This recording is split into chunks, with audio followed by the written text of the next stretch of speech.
Splits, capes, ranches, high ranches. If you're new to real estate, or even if you're not new to real estate, but you've just been looking for a while and you say, I don't know what any of these realtors are talking about. I don't understand what is going on these websites when they're describing these homes. You're not alone. Hi, I'm Mike. This is Mondays with Mike. And I usually like to go with a topic that comes from, conversation I've had with a client or potential client. And it's come to my attention a few times in the past, but again, most recently, that people don't just speak realtor, right? So we come up with these names for different styles of homes, and they don't always make sense. So I thought I would take just a couple of minutes. I'm not going to get super in depth to talk about the main style of home that you'll find. I'm going to focus on Nassau and Suffolk for this one because the city and some other areas of New York that we, deal with from time to time may have a different set of home styles. We're just going to go with the basics. I'm actually going to go with a screen share for this one. So we're going to switch the format. Let's see how this goes. Oh, that's better than expected as I'm missing FaceTimes and texts that are popping up. So what is this that we're coming across first? Well, this is a ranch, and I purposely picked a rather large ranch. Ranch is just a one-story home, generally speaking. Now, a lot of people might think that's the smallest type of house. Well, maybe not. I mean, this house is several thousand square feet. You can have courtyards worked in there.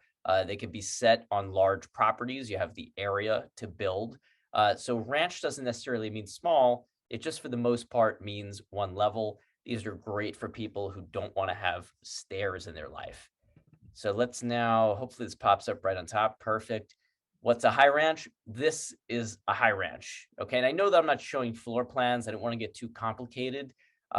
It's essentially two ranches stacked on top of one another. You can see the front door leads to the middle. And this is what we call a wide line high ranch. You could have this front to back also, but you make what I like to call the choice. When you walk in the front door, you go up or down. If it is set up as a single family, which most are, but if you can convert them legally to a two family, they make for great two families. Typically the kitchen, the main bedrooms are all on the second floor, and you'll have a den, often a garage like on this one on the first floor. That's the high ranch. Again, just going to do a really high level here. Let's now go to a cape.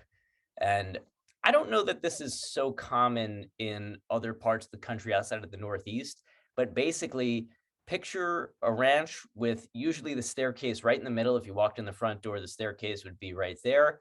You'd go up, and sometimes this is unfinished attic, but more typically you have two bedrooms up top. And this one has what we call doghouse dormers on the top. You can see it looks like two little dog houses with windows in them. I don't have a rear picture, but in a lot of cases, you can have a full dormer in the back. Sometimes it's just that A-frame. So you might have a little bit of a headroom issue in the upstairs of an unexpanded cape. This one was somewhat expanded. Not too much else to it. Typically just bedrooms and often a bath upstairs. Everything else is the first floor. And now we're going to go with the larger cousin of the cape, which is the Colonial. This is the center hall Colonial. So same thing, you walk right through the front door, you have the staircase in front of you. Sorry, I'm just Xing out texts. Never perfect with these. Bedrooms upstairs, and you have plenty of headroom. They're boxed off. You can kind of see in the house next door to the left in this photo, with stage right. That's another Colonial. You can see how it's boxed off. It's not like a high ranch though, because you walk in the front. You typically have kitchen and all the main living area on the first floor, bedrooms, sometimes office, and bathrooms on the second floor. Now, this is not exhaustive, but the last style we're going to look at is a split or a split level. You can see you entered the house not exactly at ground level, and typically you don't have a basement. So if I could describe this well, you're kind of going side to side, up and down small staircases. So the upper right in our screen, that's a bedroom. Kind of upper but middle left is living room. You have the kitchen on that level, that main level that you walk into, but that's not really ground level. Usually you go down and you have sometimes a partially in-ground basement, often a great playroom or could be another bedroom or office at the ground level and a garage. And there are different levels. Some splits will have yet another choice, and you'd be going to like the upper left in this picture up another level. I grew up in a split level like that. So we've covered the 5 basic home types that you're likely to encounter. There are variations like splanches and front to back splits, and there's some other things that are a little bit beyond this, but this should cover a pretty good number of the homes that you'll see. And there's no particular ordering to how each is valued. Depends on the size. All I'll say when it comes to desirability is really depends on what you need.